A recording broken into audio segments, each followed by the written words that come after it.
Good evening, everybody. If everybody would find a seat, please.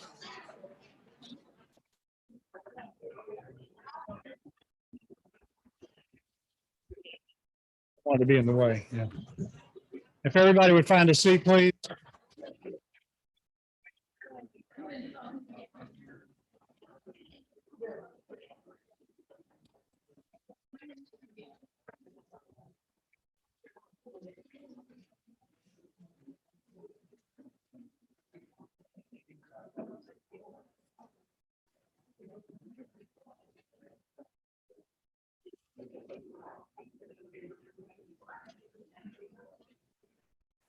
Good evening, everyone, and welcome. It's so nice to see such a lovely crowd back in the building. I'd also like to welcome those who are watching from home with a special welcome to our incoming president-elect, Allison Conter, who was unable to be with us in person this evening, much to her regret. She promises to be here next year, however, and I'm sure she will. I would also like to welcome our special guests. We have the Honorable Van Johnson, Mayor of Savannah.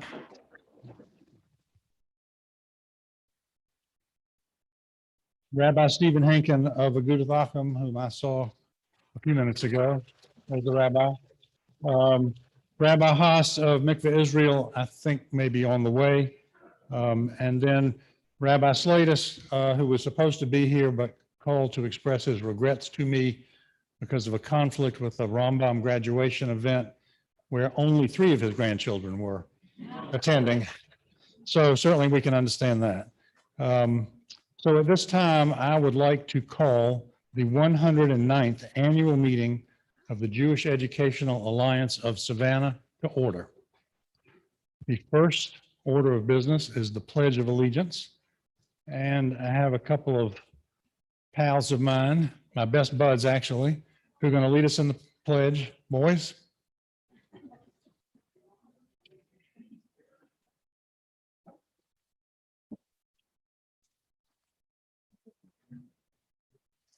Okay. To the flag of the United States of America and to the republic for which it stands, one nation, under God, indivisible, with liberty and justice for all. Thank you, boys.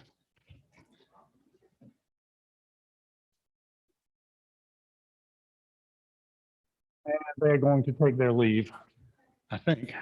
Maybe not. At this point, I'd like to call up Rabbi Henkin, who is going to give us an invocation.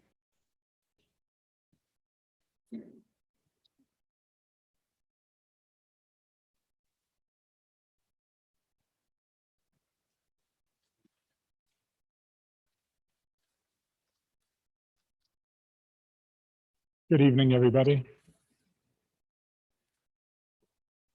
Thank you. That's good. Lately, I've been thinking a lot about a medical condition, one that afflicts millions of children annually and has existed long before the COVID pandemic. I don't know its scientific name, but in common speech, it's usually referred to as senioritis.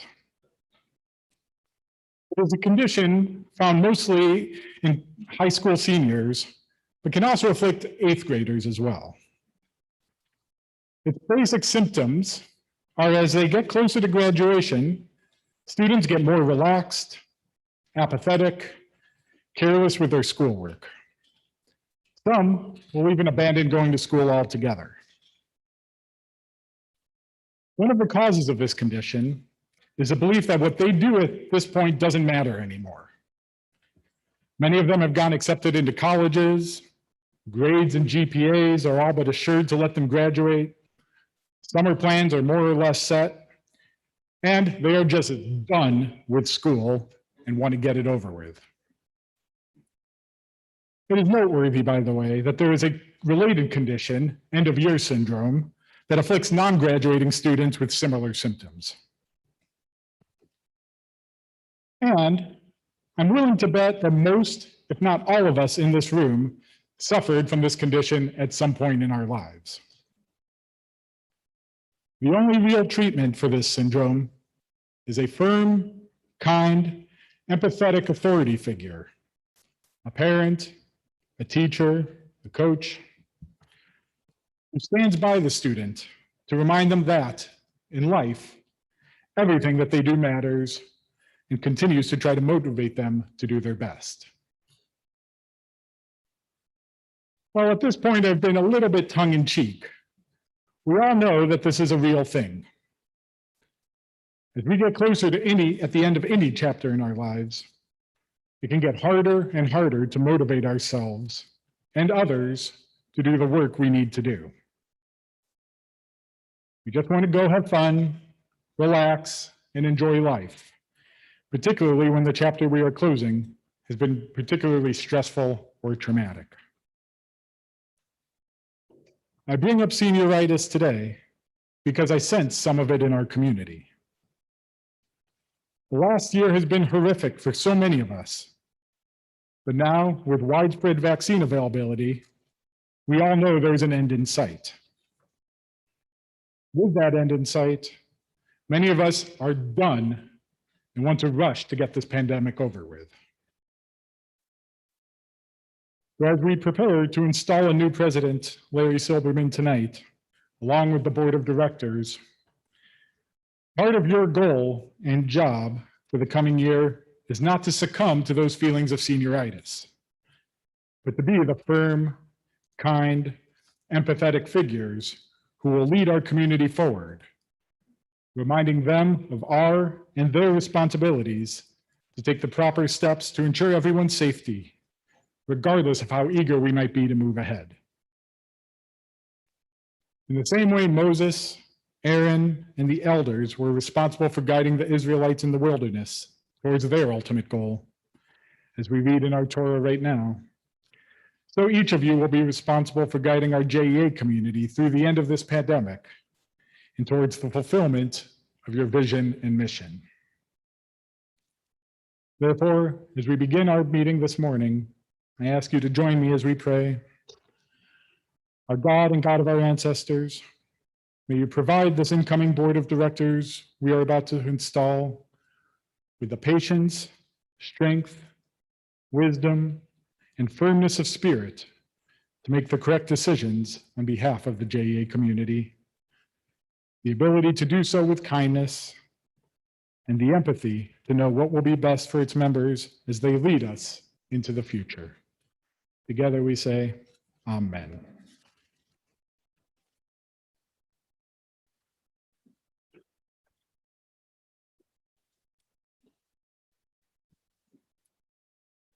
I'd like to call up Kenneth Sadler to bring greetings from the Federation. The JEA is the largest beneficiary of the Savannah Jewish Federation. We are certainly thankful for their support, both financially and as a partner with the JEA. And Kenneth is here to say a few words of greeting from the Federation. Good evening. So it goes without saying how happy I am really to be here in person at the JEA Annual Meeting. First, I want to thank the JEA and Federation staff for all their hard work and dedication this past year during incredibly difficult times.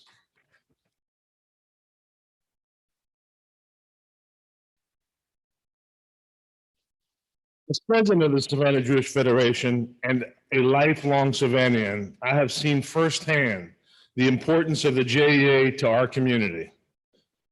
The Savannah Jewish Federation is proud to be a partner with the JEA to help support its mission. This is accomplished through our annual campaign. So at every opportunity, I ask groups to please support the Federation annual campaign with a generous gift so we can continue our work of building our community together. Congratulations to Larry as incoming president and to Buzzy as outgoing president. And I look forward to working with you, Larry, to build a stronger and more vibrant community. Thank you.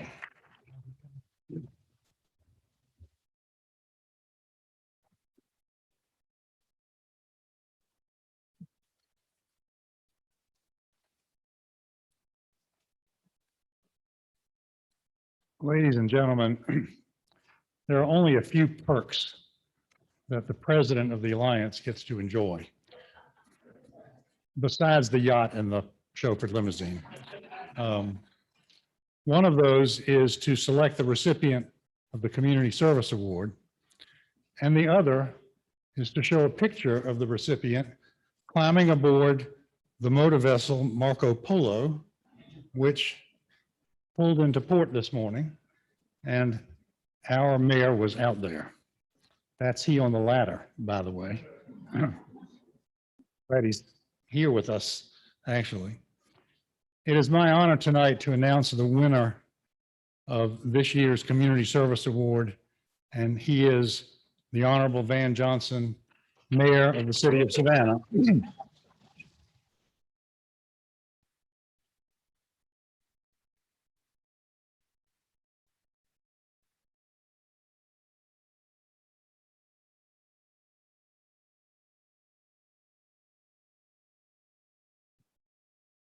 Well-deserved round of applause.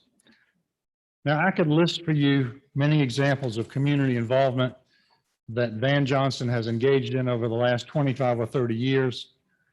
But those are well documented on his webpage, and frankly, you can read them for yourselves. And as important as those things are, they pale in comparison to the beginning of his term of office. During the election campaign, Van talked often about his plans and aspirations for the city if he were to be elected. But I doubt in his wildest imagination, he expected to be confronted with a microscopic virus that foiled those plans and threatened our lives and livelihoods. But Van pivoted quickly and became a champion for the scientific and medical recommendations from the CDC and our health department. He was everywhere, encouraging, exhorting, closing things down if necessary, and even reprimanding when called for. And in doing so, he defied both the governor and the president, all in an effort to keep us safe.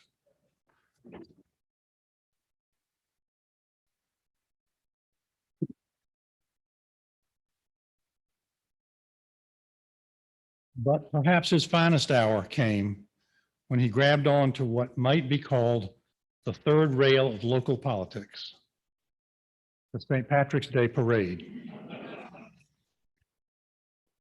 Van is no stranger to the Irish community. In fact, Van and I shared a table on the dais at the Hibernian Society banquet for several years. And I can say without fear of contradiction that we two were the most un-Irish people in that room. And that bottle of Jameson whiskey sat untouched on the table between us. Although Van was always greeted warmly by the membership, he was certainly aware of the political ramifications of canceling the parade in 2020. But he did not make a political decision. He courageously made a public health decision. And in doing so, I feel certain that he saved lives in this city. The parade committee was not happy at first, but they got over it. And eventually they acknowledged the wisdom of the mayor's decision. And that, my friends, is leadership and community service. The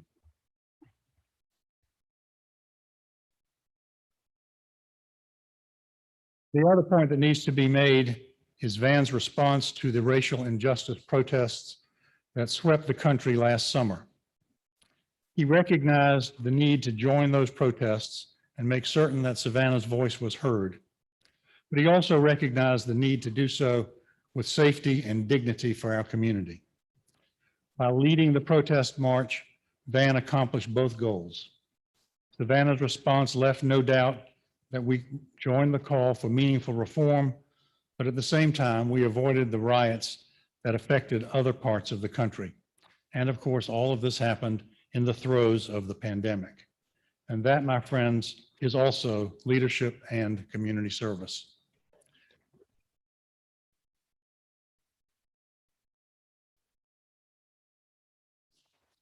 I have known Van for many years, and I am proud to call him my friend, but I am even prouder to call him my mayor.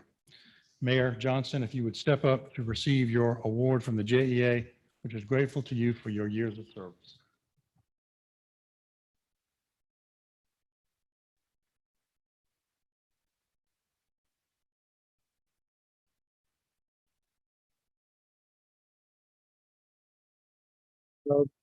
It says 2021 JEA Community Service Award, Mayor Van Johnson.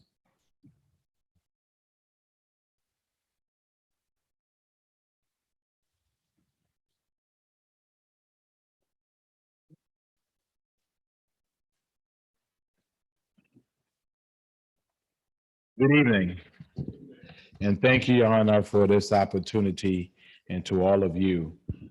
A little overwhelmed, just thinking about this day, if I just can take a moment. This morning at a little after 5, we boarded the largest ship to ever come on the Western Hemisphere. It's 4 football fields long, and it was making its port of call, New York, Norfolk, Savannah, then Charleston. And after that, we went to Hunter and got on a Black Hawk helicopter to fly from Hunter to Fort Stewart. And then we walked up and down our streets and we see our stores open and we see businesses that are having their best times ever. And I will tell you that it is the definition of what we call Savannah Strong. I thank you because this was not an easy year for me. It was not an easy year for us. But we kept the faith, we followed the science, and we found out what Savannah Strong was all about. And we recognize in all of this that masks are not a bad thing. And we recognize in that we were able to keep our economy open. We recognize in all of that we are really one community, which is why we have Real Savannah, because we're talking about race and we're talking about class, and we're saying that people deserve to have a place to live that's affordable, and that we all can agree on those types of things, that we all can agree that homelessness is a sin, and that is a better community. We should not allow people where we can to not have a roof over their heads or not have food to eat, and that we're all partners in this together. So I'm grateful for this moment in time. I'm grateful to our city. And I want you to know that you live in a wonderful city, not a perfect city, because there's still things we have to get right. But I'm convinced, absolutely convinced. And I wake up every morning knowing that if we can get through this, Savannah can do anything. God bless you all. And thank you so much.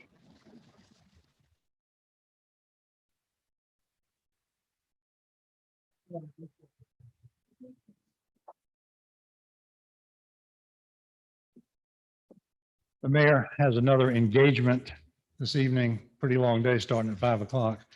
So he can't stay, but we do thank him for being here tonight. You know, I thought facing down the parade committee took some courage, but I think climbing that ladder to get on that boat, I don't think I want to touch that.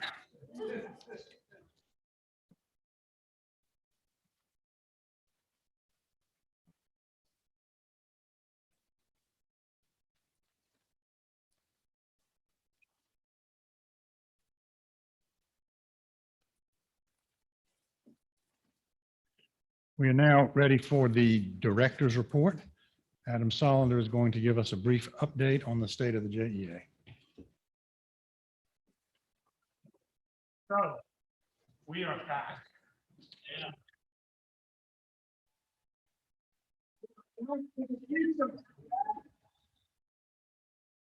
So Buzzy said to me, it's about pith. It's about going up and making your point and getting off quickly. So I want to say to you how wonderful, how good and pleasant it is for us all to be together in unity. Hine ma tovu manayim, shevet achim gam yachad.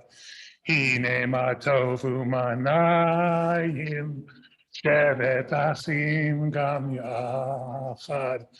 Hine ma tov, shevet achim gam yachad. Hine ma tov, shevet achim gam yachad. Hine ma tovu manayim, shevet achim gam yachad.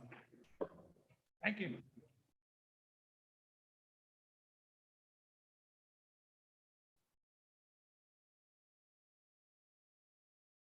That was pithy. Okay, I have a few awards to give out. First, some staff service awards. Tonight, we're recognizing some staff members who have hit milestone years of service.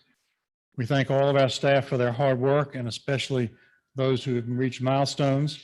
The three recipients this year for 5 years of service are Haley Burke, Denise Gills, and Gable Williams. I don't think they're here, but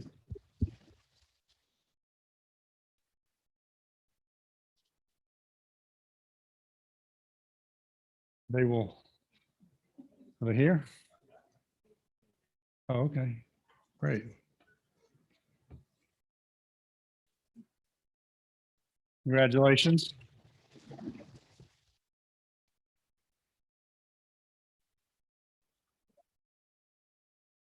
I also want to recognize the board members who have reached the end of their terms and are leaving the JEA board.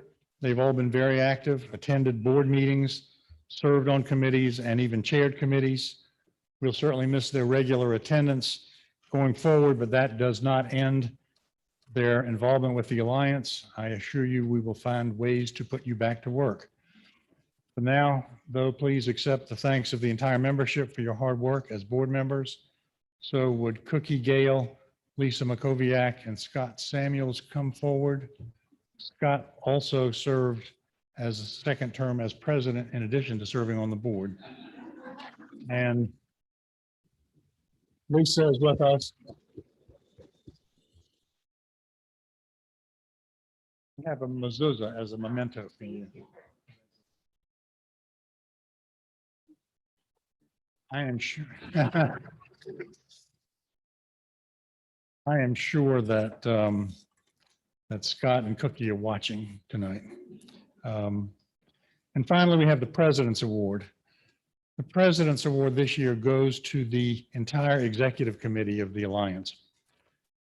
Before I was installed as president, I began attending some Zoom meetings of a group of people who came together to help guide us through the challenges of coping with the pandemic. And this group, along with the JEA treasurer, Margie Levy, and I know she's watching at home because she sent me a message earlier, they all agreed to serve as my executive committee. And during the last year, we met almost every week to address the myriad issues that arose that required quick decisions. Their commitment to the Alliance is unmatched, and I am ever so grateful for their assistance this year. So if you will come up to receive your certificate of recognition and appreciation as I call your names: Larry Silverman, Margie Levy, who we know is not here, Robin Carroll, Scott, who we know is not here, Kenneth Sadler, Edwin Bick, Bill Sand, Marcy Conter, and Joel Greenberg.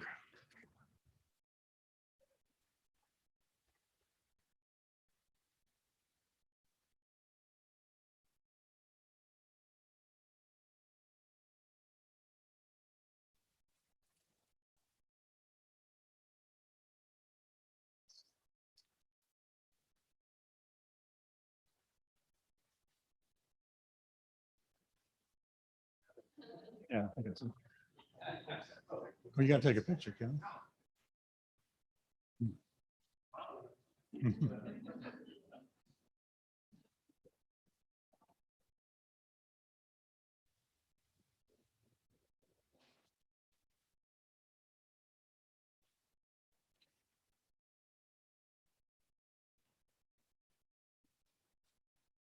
I have been thinking these past few weeks about what I might say in my president's remarks tonight.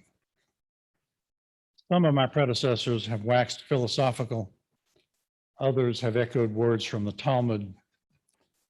And I suppose I'm not as erudite as they, because the phrase that kept popping into my head is from the Grateful Dead.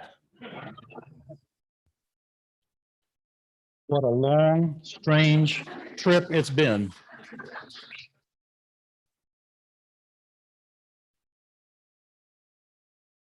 I think that sums up the past year pretty neatly without resorting to the endless cliches we've all been hearing.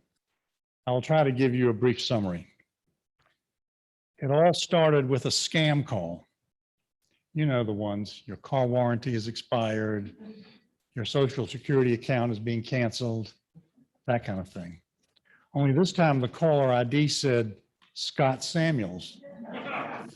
No worries, right? Well, a little free advice for any of you who have been president of the Alliance in the last 50 years.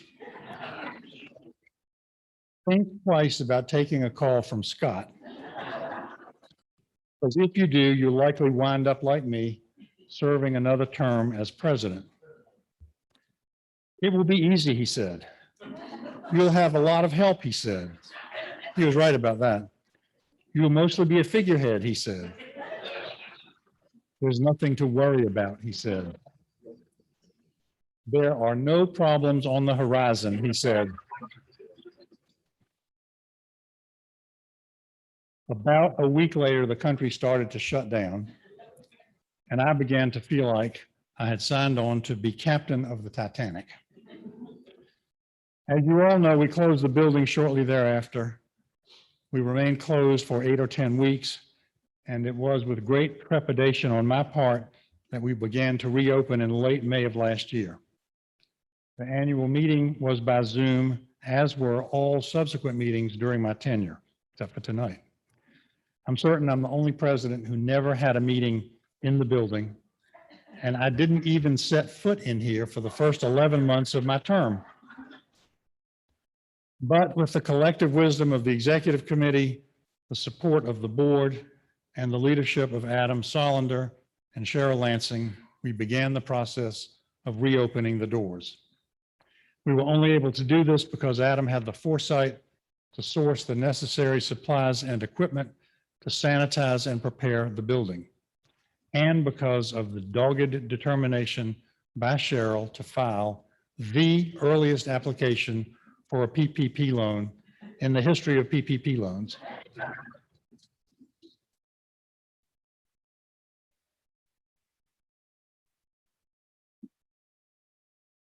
Well, it's better, from which we received $361,000. This was largely due to her impeccable financial records, which not only justified our request, but most importantly, led to the loan forgiveness, which was granted later in the year. And hooray for that.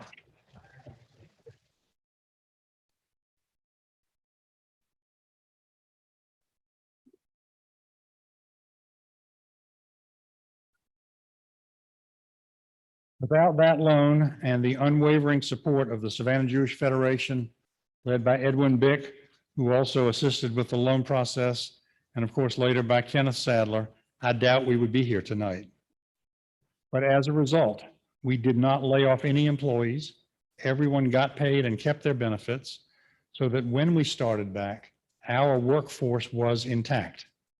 And they all rose to the occasion, to the challenge of masking and spraying and cleaning and wiping and separating, managing children and parents inside and outside of the building, all at a time when none of us really knew what to expect from the virus. Going forward after that, with Adam's leadership and that of DJ Horton, we instituted a brand new program which catered to families who needed a place for their children to go to school online while the parents went to work. It was called All Day at the J.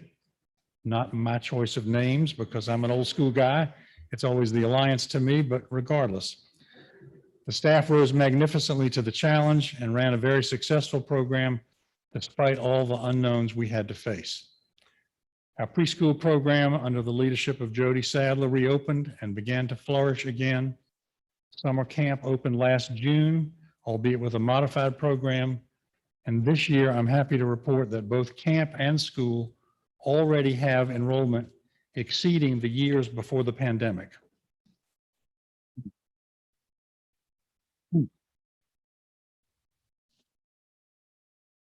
The adult program switched over to virtual attendance thanks to Jamie Richmond, who made herself an expert on all such things. And our health and wellness department is getting back up to speed under the direction of Jess Whitaker, who came to us in the middle of the pandemic, by the way, a real leap of faith.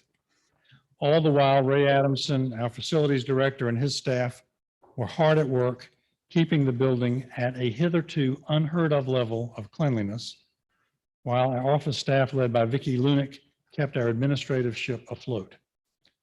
Of equal importance is the fact that financially we are in very good shape, with Cheryl keeping an eagle eye on the revenue and the expenses.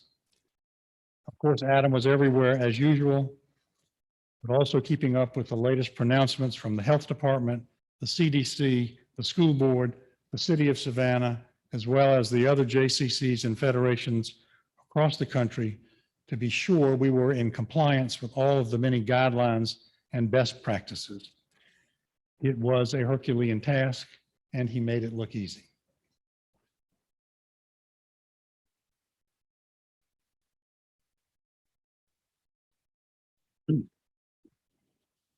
And by the way, Sharon Hughes is still my girlfriend.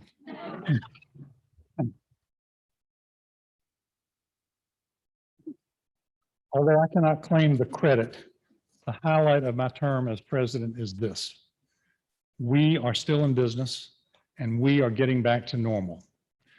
We are here for the long term, for the needs of our community. Even before the pandemic, other cities our size and even larger have closed their JCCs permanently. Charleston several years ago, and Augusta most recently, for example. But far from closing, we are about to embark on a major renovation of this facility that you will hear more about shortly. I strongly encourage your support of that effort. We in Savannah have a lot to be proud of, and I am glad to have played a small part in that success. Looking forward, or should I say looking back to the future, we have the best of both worlds going for us. Experienced leadership in Larry Silberman, who just finished his term as United Way president, by the way. I would call him a glutton for punishment, but no. And we have rising young leadership from Allison Conter, who has immersed herself in all phases of the Alliance programs in recent years. And of course, Allison will be following in the footsteps of her father, Bill Sand, and both of Mark's parents, Marcy and Jerry Conter, all of whom were Alliance presidents. We are in very good hands and the future is bright. Now, I don't want to end these remarks without thanking Aaron Levy for his support. He has been a sounding board to me throughout the term of my presidency. And I also want to remember two Alliance champions that we lost this last year. First, the lovable curmudgeon and guardian of the Treasury, Walter Lowe, a past president, who always addressed me as either your judgeship or Gedalia, which is my middle Hebrew name. Go figure, that's just Walter, right? And then, of course, we lost the incomparable Charlie Grossman, that great philosopher who spent practically his entire life in the Alliance. You've probably all heard some Charlie-isms lately, but I have a few others that come to mind that you may not have heard. One is that Charlie often referred to the pungent odors in the locker room as evening and Alka-Seltzer. And the other you might keep in mind when thinking about your building fund pledge, because Charlie always used to tell us, there ain't no pockets in a shroud. Can't take it with you. Both of them were great men and they will be sorely missed.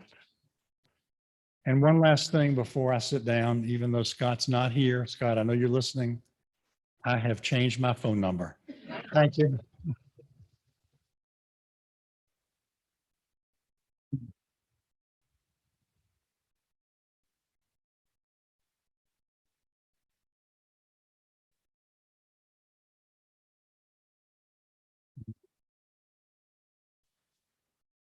Now I want to call up Robin Levy Carroll, our immediate past president, who will discharge the old board and install the new board, sort of out with the old and with the new, I guess.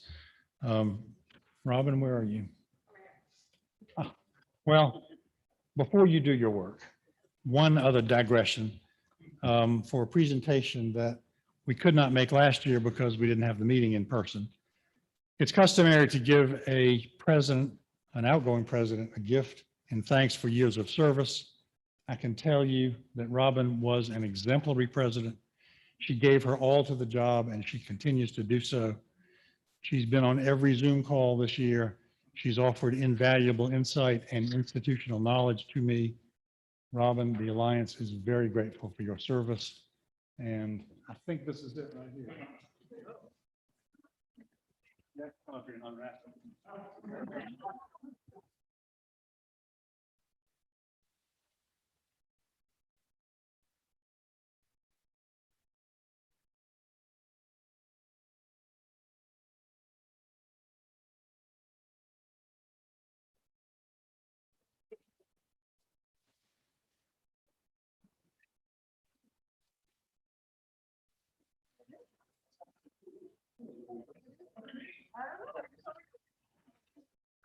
I don't even know how to get it open.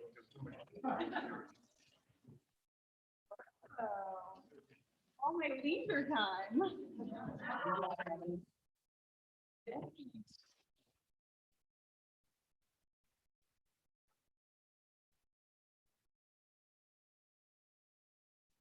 I think I'm done.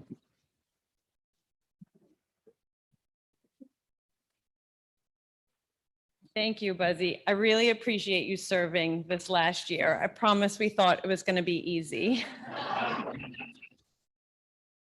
So in accordance with Article 6, Section 3 of the JEA Constitution, the nominating committee met on April 7th, 2021 to present a slate of membership.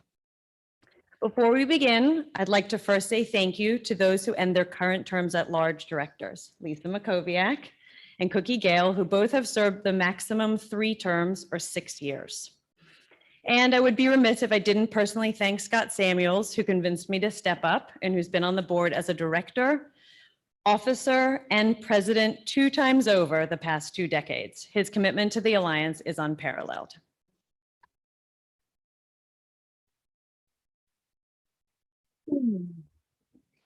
We begin our elections with a vote on the candidates for the Board of Trustees listed in your programs. We have 8 at-large trustees nominated for a 2-year term ending in 2023. Please rise as I call your name. Denise Kale, Dan Chapman, Lauren Finns, Roxanne Formey, Ben Karp, Dina Linfoot, Sharon Sand, and Andrew Walkoff.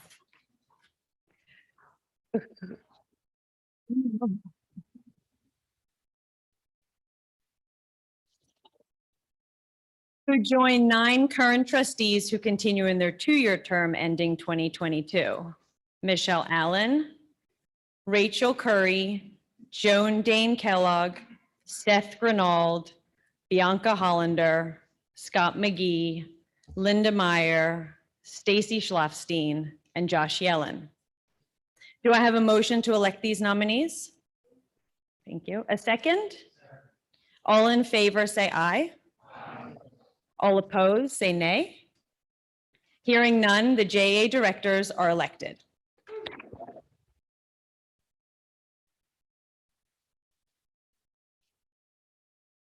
We complete our elections with a vote on the new slate of officers for a 2-year term to end in 2023. Please stand as I say your name. President-elect Allison Conter. Secretary Treasurer Margie Levy.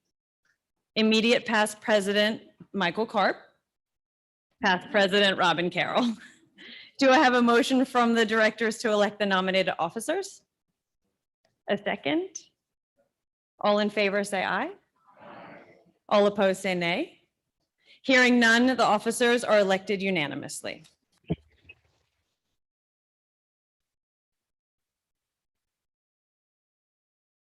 Before I turn the podium over to Jeffrey Lasky for the installation of our new president, I'd like to congratulate each of you. Thank you for your time, commitment, and service to our community.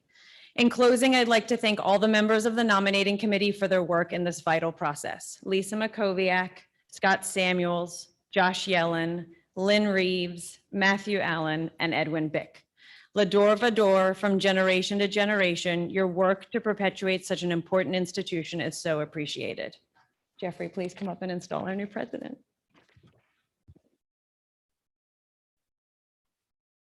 Lawrence?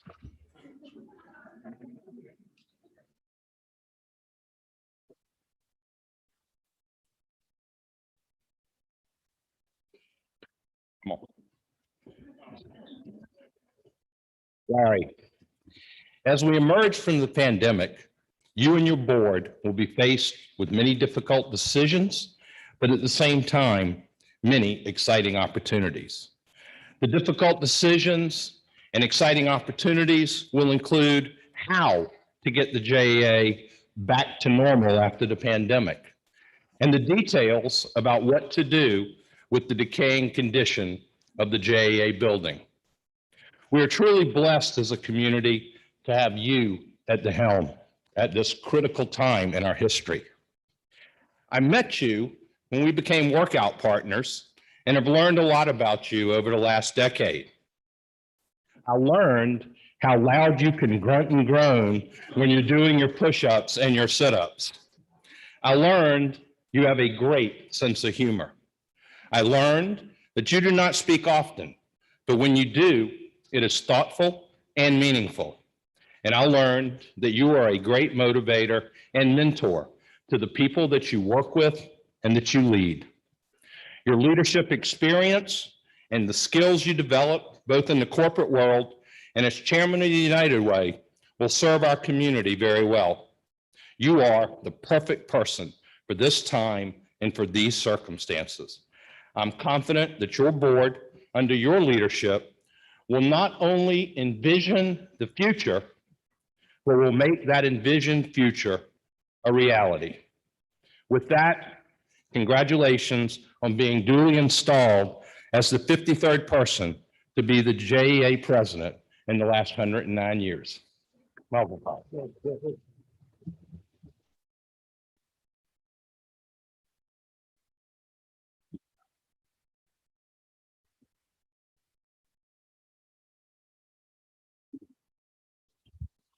Thank you, Jeffrey. Yeah, I may grunt a lot when we work out, but he curses a lot, so it kind of balances out. Before I look ahead, I want to take a moment to recognize our outgoing president. The 21 years that I've lived in Savannah, I've been summoned before Judge Karp 3 times. Fortunately, none as a defendant. The first was in late winter of 2005. Judge Karp was about to preside over the trial of the former Miss Savannah charged with murder. The trial was garnering big attention and Court TV was planning live gavel-to-gavel coverage. So the judge called the media to his courtroom before the trial started to make clear that he was not going to tolerate any shenanigans. This was not going to be another OJ trial. The second time was 7 years later when somehow I was selected to be a juror for a very serious yet very tragic criminal case, one that we had actually covered at WTFC, and I'm not sure how I landed on that jury. The third time was a little more than a year ago, and the closest I ever came to being a defendant before Judge Karp. Shortly after Buzzy agreed to be the JEA president, he wanted to get to know me and Jamie Richmond a bit better, so he invited us to an outdoor, socially distant chat on the dock of his LaRoche Avenue home. In each of those instances, and in every dealing I've had with him since, Buzzy has displayed what I can best describe as his measured, intelligent, no-nonsense level-headedness, characteristics that are critical given the crisis he led us through this past year. Socrates once wrote that a person needs 4 qualities to be a good judge: to hear courteously, to answer wisely, to consider soberly, and to decide impartially. Judge Karp exudes all those qualities, and I'm hoping that some of that has rubbed off on me. Buzzy, if you'll join me up here for a minute, please.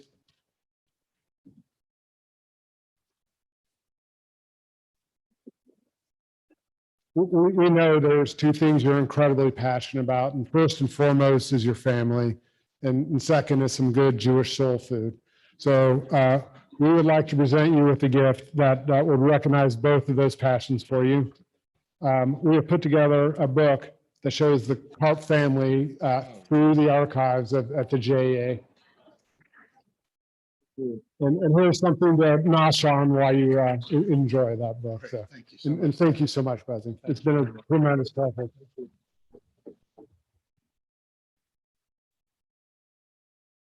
I would also like to take a moment to recognize all the past presidents of the JEA. So if you're in the room and you've been a past president, please stand.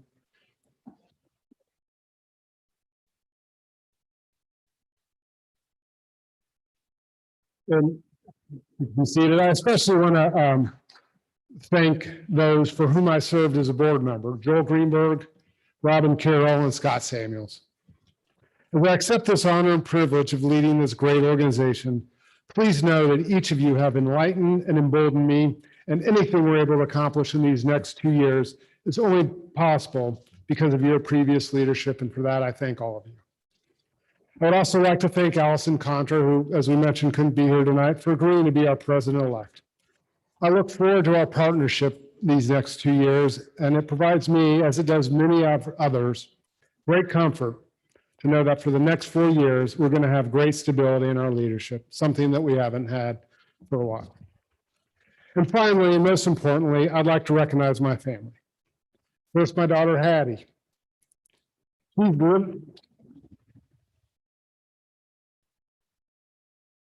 She's literally the reason I'm here tonight. As I, like many of our members whose initial entry in the JEA was a quest to find quality care and education for my child.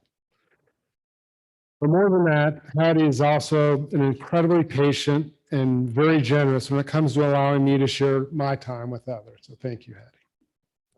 And my wife, Sally.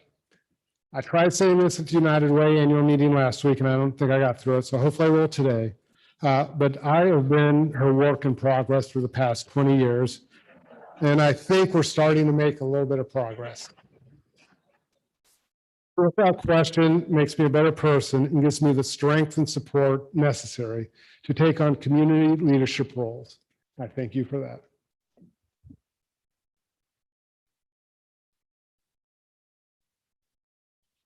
Years ago, Robin Carroll stood before this group and presented us with an incredibly energetic, forward-looking vision, mostly focused on the needs of this building. She told us that we could no longer defer much-needed maintenance, and she wanted to take the momentum she created in her first year as president and turn that into real growth for the JEA family.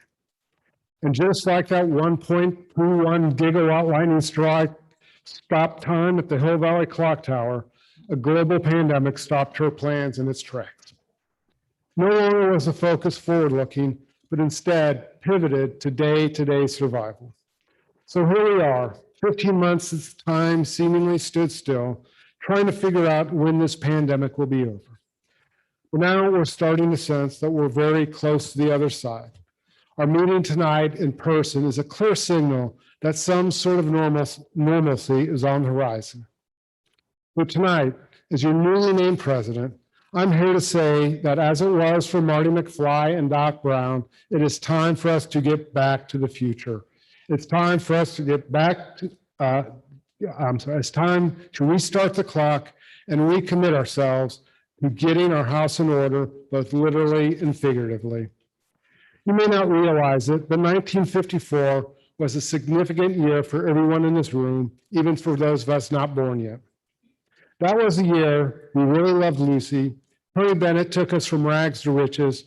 And if we went to the movies to see From Here to Eternity, we may have been snacking on a newly introduced peanut M&Ms, which you will conveniently find at your table to enjoy if you haven't already. 1954 was also the year that the cornerstone of this building was set in place, not only giving the Jewish community a foundation, but also a brand new home.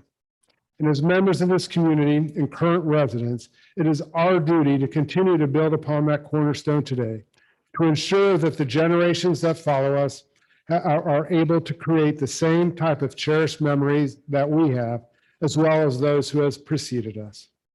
But like anything that's 67 years old, there's work to be done, improvements to be made, and growth to be had, all to ensure that this alliance in our community center continues to educate us, entertain us, strengthen us, and most importantly, stand as a safe harbor to help us through whatever the next crisis might be.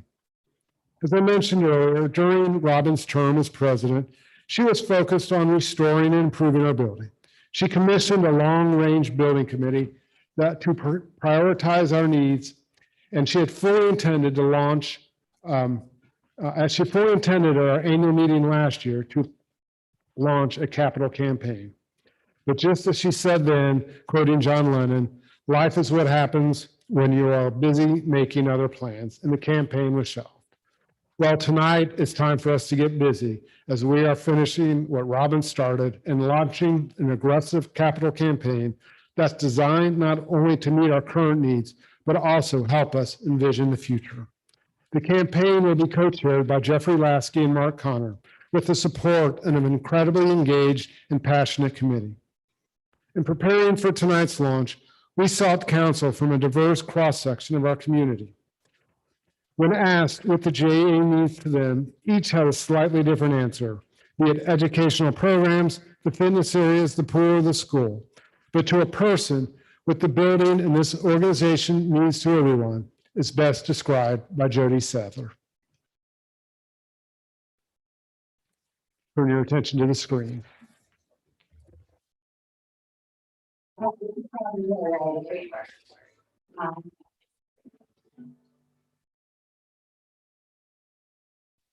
I have lived in this building internally.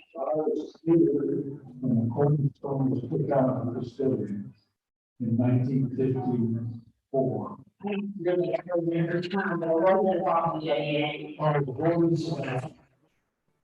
JEA system. I guess. There was no conflict in Savannah that I had that doesn't involve the JEA. Like 3-4 years old. My first memories are literally out at the pool, in the gym. We learned many things here, but basically what we did here was we created memories, lots of memories here. And we built relationships. We had our hearts broken here. We went to dances. We had our first crushes. My husband talks all the time about, I grew up here. I played flag football in the Rosh Hashanah Bowl. And my brother got really upset one day and he ran away. And where did he run away to? He ran away to the JEA. It enriched our lives. Once again, we got involved with the social activities, the academic activities.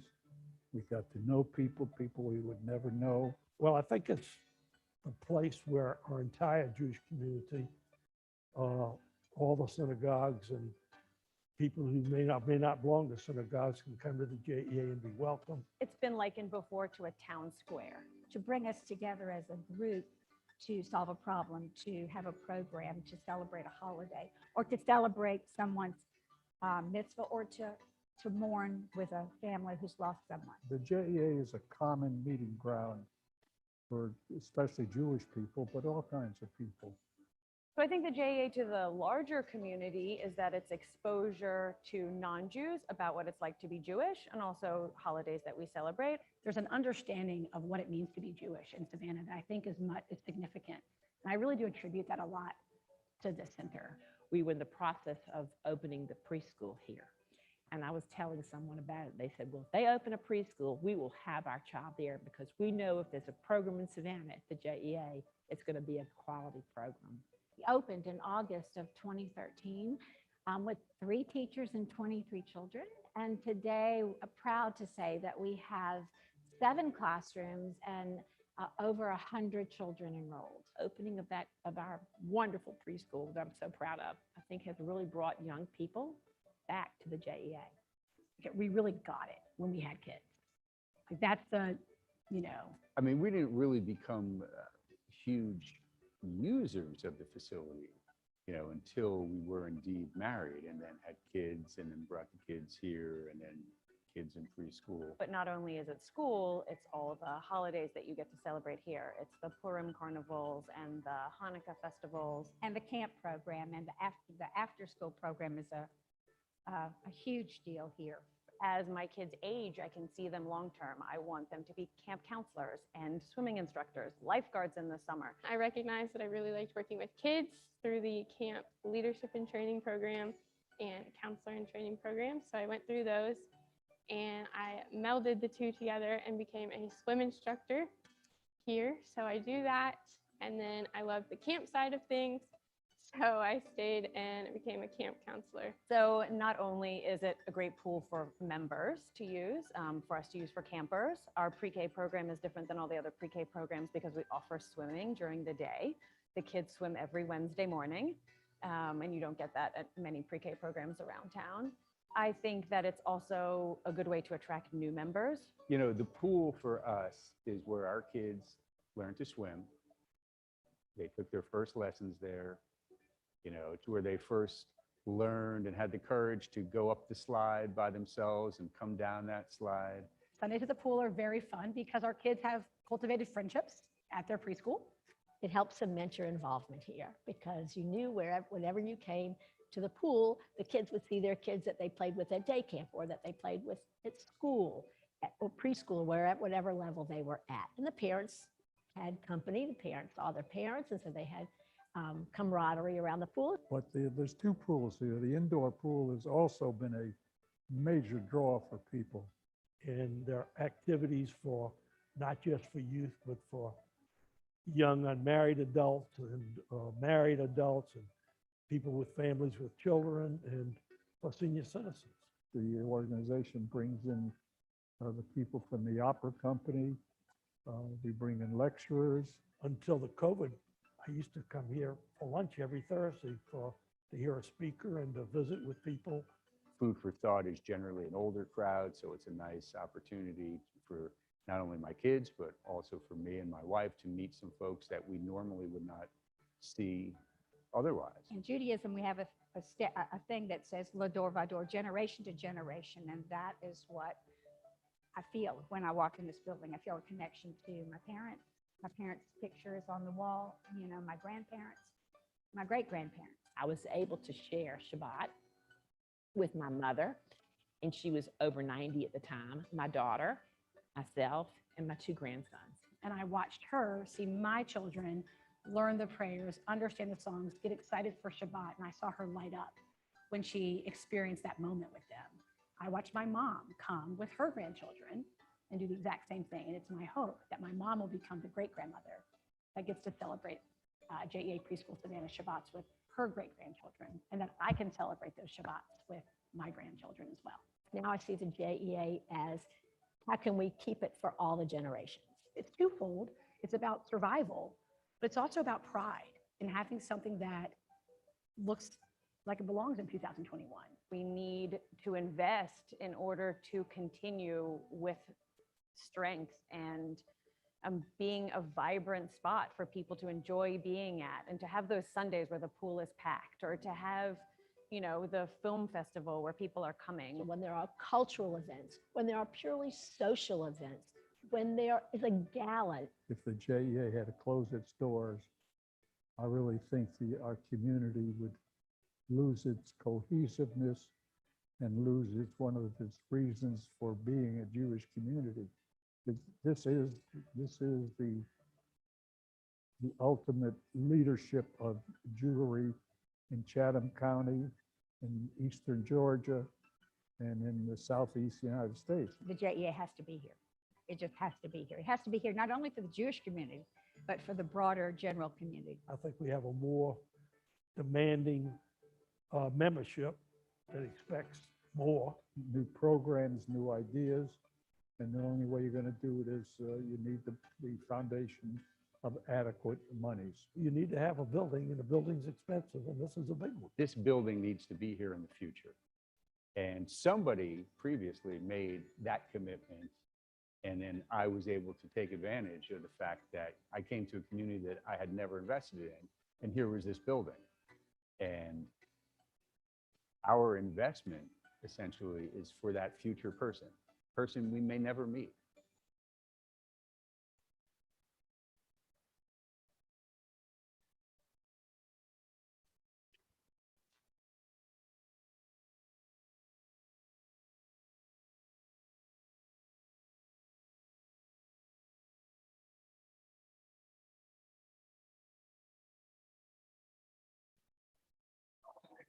Good evening again. And before Mark and I start, I think we really owe a debt of gratitude and thanks to not only Larry, but the entire crew at WTOC that put this together.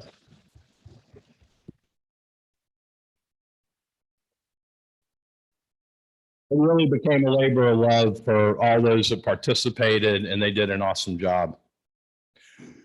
So, ladies and gentlemen, we're not only going back to the future, but we are going to now envision the future. And welcome to the 2021 Capital and Endowment Campaign for the JEA.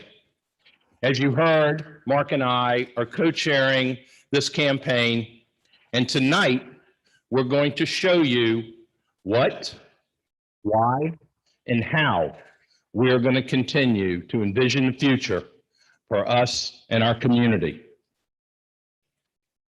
You heard that the JEA has been here over 100 years, 107. Cornerstone was laid in 1954. The building was opened in 1955.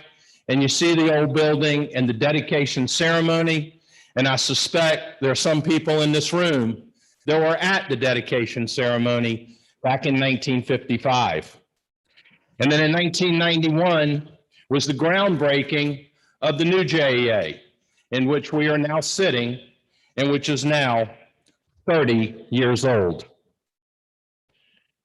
So tonight, this is what we have done and what we're going to do.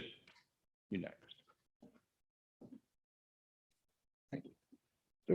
As Larry had mentioned, Robin Carroll, during her presidency, started a long-range building and grounds committee to envision and understand what we needed for long-term capital needs.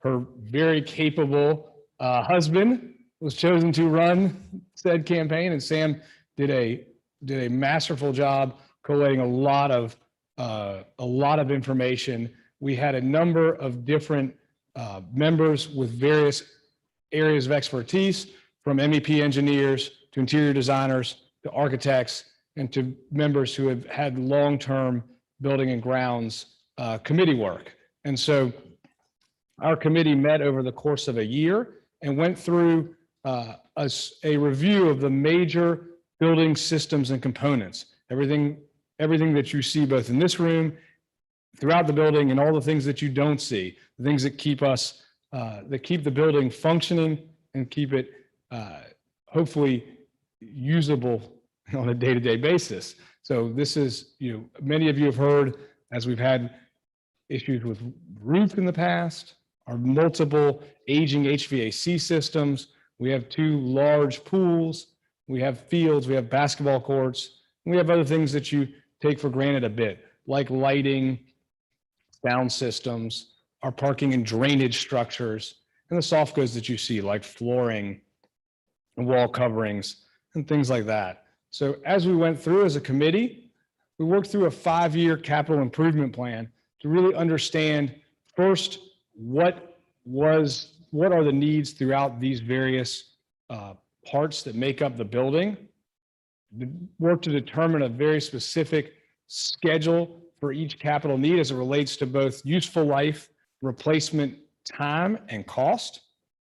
And then finally, to collate all of that under Sam's direction into a broad 5-year plan of what this facility's capital needs are for the next 5 years, and hopefully projecting beyond that so that we have a roadmap with which to work from as we transition from one board to the next. As we talked about, there are a number of parts of the building that we're familiar with and that many of us use and enjoy. And some of these are the parts that are in most need of a little bit of TLC. A great photo of my wife's aunt, among other people, at the dedication of the original outdoor pool. We have the same pipes that went in the day before Barbara walked through that gate. So as you can imagine, holding pressure on a pool, an Olympic-sized swimming pool with a 12-foot deep end, becomes more tenuous every day.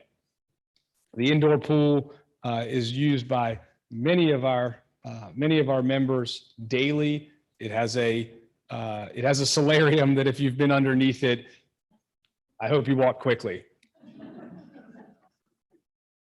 But as part of that plan, we had one of the foremost architectural firms in the Southeast that handles hardscaping and pools. And you've got just a couple great renderings of what we believe can be a way to take what is already one of our greatest assets and really enliven and embolden that. An ability to make a pool that really is fitting for the center and the community, something that works for all people, a facility that is fully capable for all ages, for those of our members in the community with disabilities, a place that's fully ADA accessible, a place that has those modern touches that people want and is usable, functional, and enjoyable for the membership. Yep. And so besides the pool, our plan calls for renovation of this auditorium. As you all know, we have had numerous events in this auditorium, and 30 years ago, this was a showpiece. This was a showcase for our community. People were proud to come here and have their bar mitzvah parties, to have wedding parties, to have community gatherings. Well, if you look down at the carpet, you will see what 30 years of ground-in food, footsteps. I'm looking here, there are about 5 or 6 stains that aren't going to come out the carpet. This room needs a total renovation and revamping. And this is what we've done. We've drawn some renderings. We have a budget. The floor will be replaced. There'll be baffles, sound baffles in the ceiling to lower the ceiling to make it easier to hear. We're going to have brand new systems installed, lighting. The chairs and the tables you're sitting at are 30 years old. They need to be replaced so that once again, we have a place that we are proud of as a community. And so part of this plan is a total renovation of this room and this facility. As many of our members eloquently spoke about in the video that Larry shared with us a few minutes ago, the JEA has benefited immensely from, as well as our whole community has benefited immensely from the creation of the JEA Preschool Savannah. It is the primary entry point for new members into our community and into our center, and is a wonderful way for both our Jewish members, children, to experience this sense of community, and or maybe more importantly, for a large number of non-Jewish members of our greater Savannah community to interact and understand both what we do here and what we can help to teach their children, both about life in general and about Judaism. And so as part of that, part of the plan a part of this capital plan deals with expanding our early childhood and JEA Preschool Savannah facilities to continue to allow for that program to grow and flourish. As Jody mentioned a few minutes ago, we are at our highest enrollment ever. We have capped out, I think, a month or two ago. So both of my children have been through the program, and as of, I think, this morning, aged out. But we are excited about the ability to continue to grow both the JEA Preschool Savannah, we'll do some great shots here, as well as the other youth programs and activities that the JEA services. And I just want to mention one other thing about JEA Preschool Savannah. Many of you were involved in the decisions to open this school.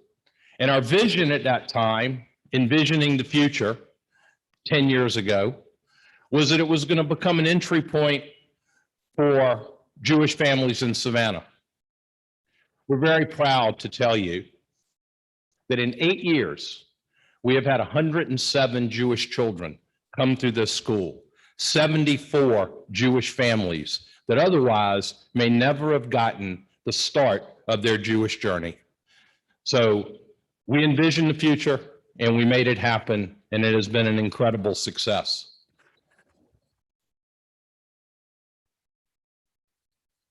And I want to say partly thanks to my sister.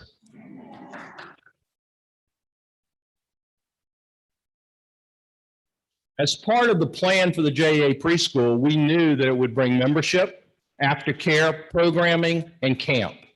And camp and aftercare programs have been one of the financial backbones of our institution since we opened the school 8 years ago. And now we are outgrowing our facility in terms of children's space. The back needs to be renovated. The children's spaces here need to be renovated. The locker rooms which are used, they are 30 years old. They are in not great condition. If any of you have been in there, the kids' locker rooms are even worse condition. We're doing the best we can, but they need a total renovation and a total revamp. And the plan calls for this to occur so that we can continue to have the best summer camp and the best aftercare program, after school program in the city of Savannah.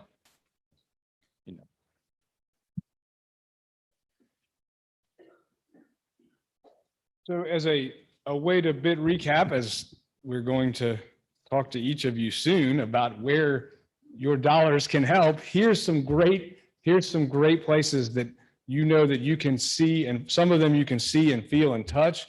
A new outdoor pool, a refresh of our indoor pool and solarium area, a renovated and beautiful auditorium, an expanded preschool that allows us to continue to be the preeminent program in Savannah, as well as the primary driver of Jewish youth and families into the Alliance.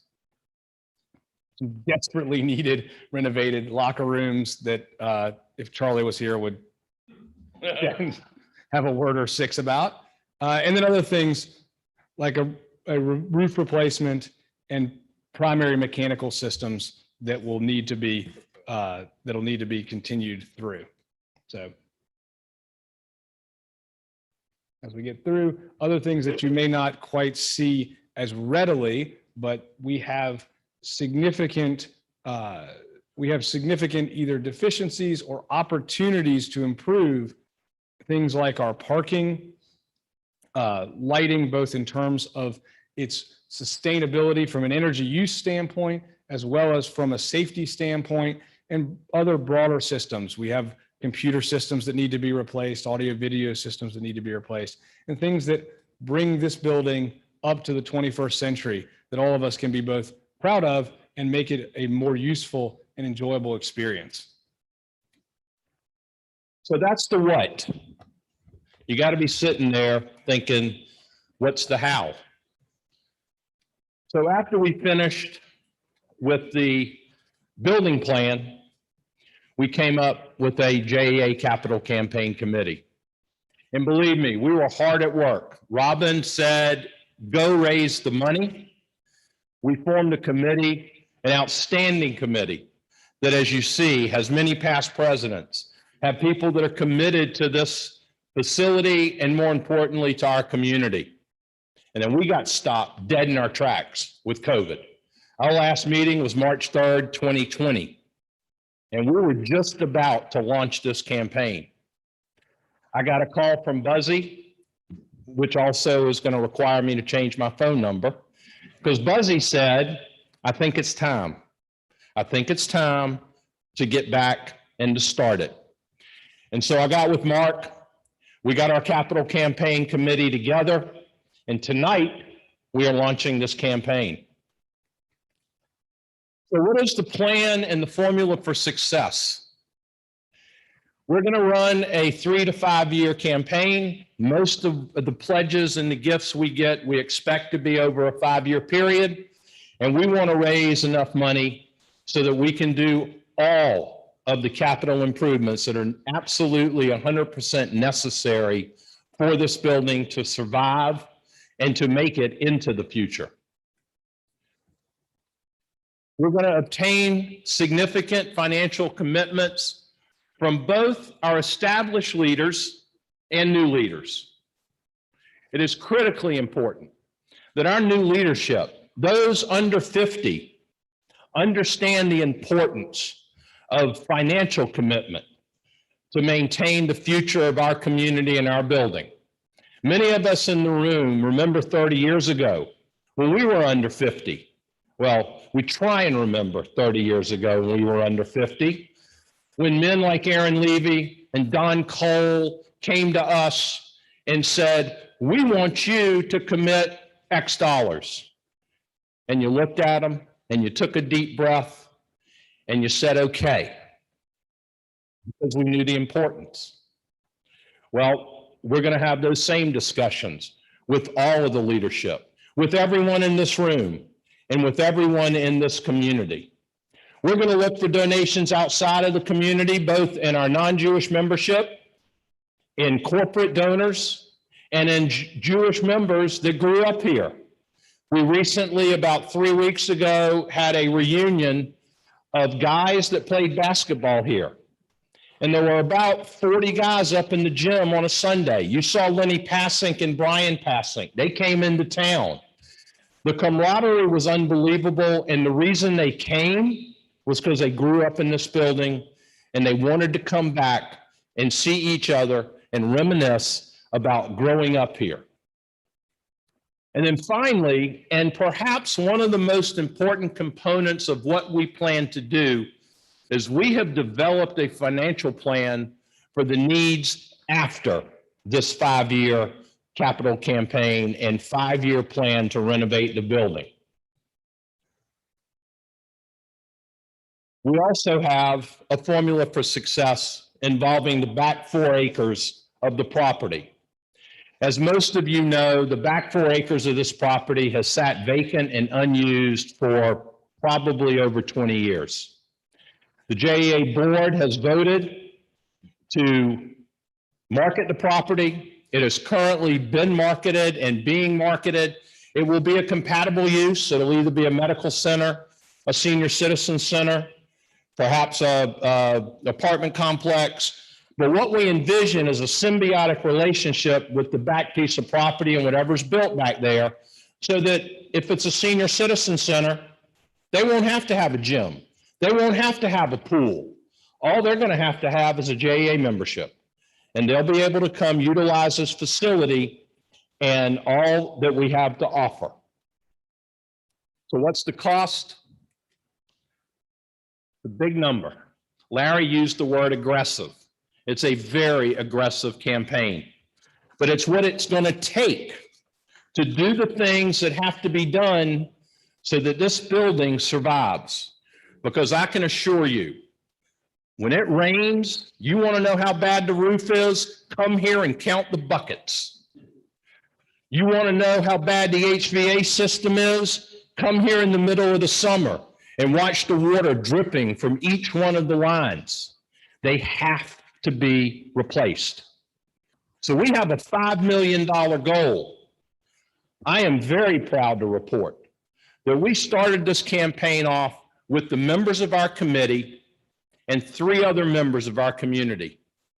And we currently have committed gifts of $845,000.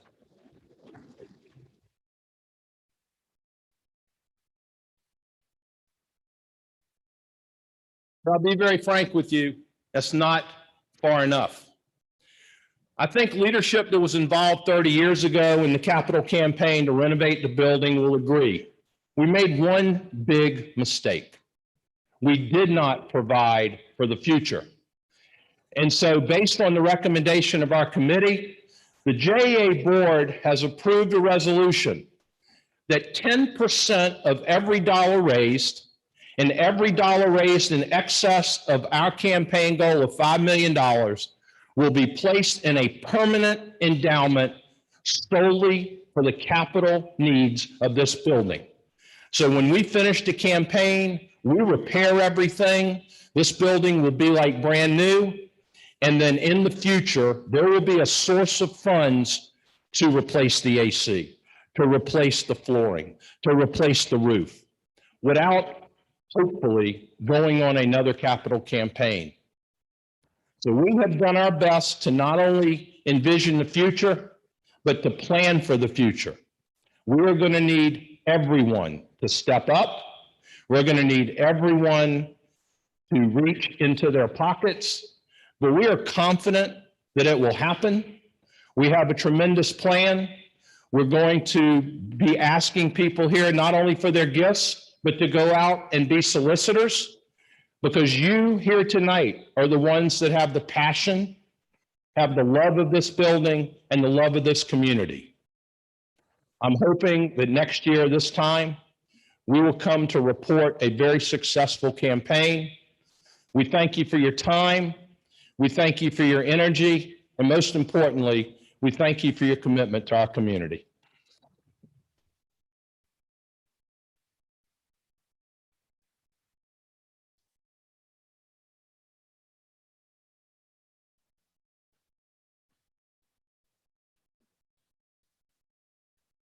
My thanks go to Mark and Jeffrey for stepping up and taking on this challenge. But it is a challenge that we must take on, and it's going to take all of us as a community to meet it, and meet it we will. I will let you know that as you leave tonight, there's a brochure that lays out a little bit of what this campaign's about, and I would ask everyone to please take one of these as you go, so you know, because I know everyone's going to leave here and be overwhelmed by all the information, but this will explain really what this this campaign's about. And when you get your phone call and when you get your solicitation, and for those who haven't already gotten a phone call, you will have this handy, so you know what we're talking about. Before we move on, is there any new business that needs to come before our board? I'm sorry, is there any old business that needs to be discussed? Hearing none, I will ask if there's any new business that needs to come before this board. Hearing none, I would like to call on Rabbi Haas to come and give us the benediction and the blessing of the new board. Rabbi?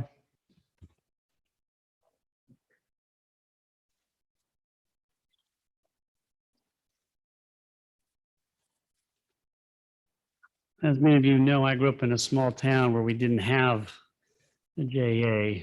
And after being here for 9 years, I can't imagine living in the city without one ever again.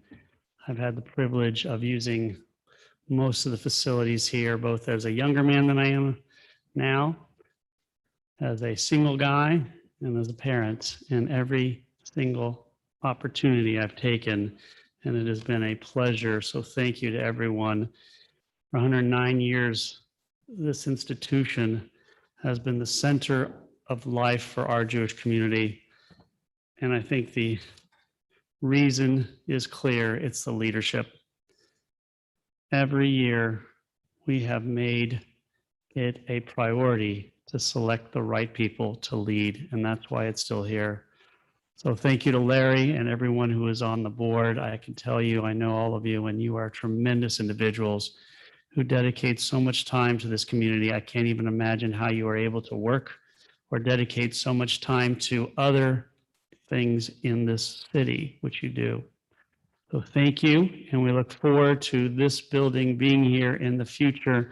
I know my family continues to enjoy it, and since I have little kids, I know we're going to enjoy it quite a bit in the future. So now let's take a moment to thank our God, the God of Abraham, Isaac, and Jacob, Sarah, Rebecca, Rachel, and Leah, for giving our ancestors the strength to build this wonderful building, for giving our ancestors and the people today the ability, the inclination to continue to keep it what it is, and for the foresight to choose great leaders in the moment and for the future. The spirit of our Jewish unity, as was mentioned earlier, is in this building. As was so aptly said, this is where people come together from all the synagogues, and just as importantly, perhaps even more so, those who are not involved in synagogue life. We cannot underestimate the essential nature of where we sit today. Thank you, God, for the leaders you have given us and for the current leaders who are embarking on a very difficult and problematic campaign right after a pandemic. Kudos for doing it because we have to. And with the leaders we have, with the leaders of the campaign, and of course, the leaders of the JEA, it will be successful. May God continue to give us this building, this Jewish community, this JEA for another 109 years. Amen.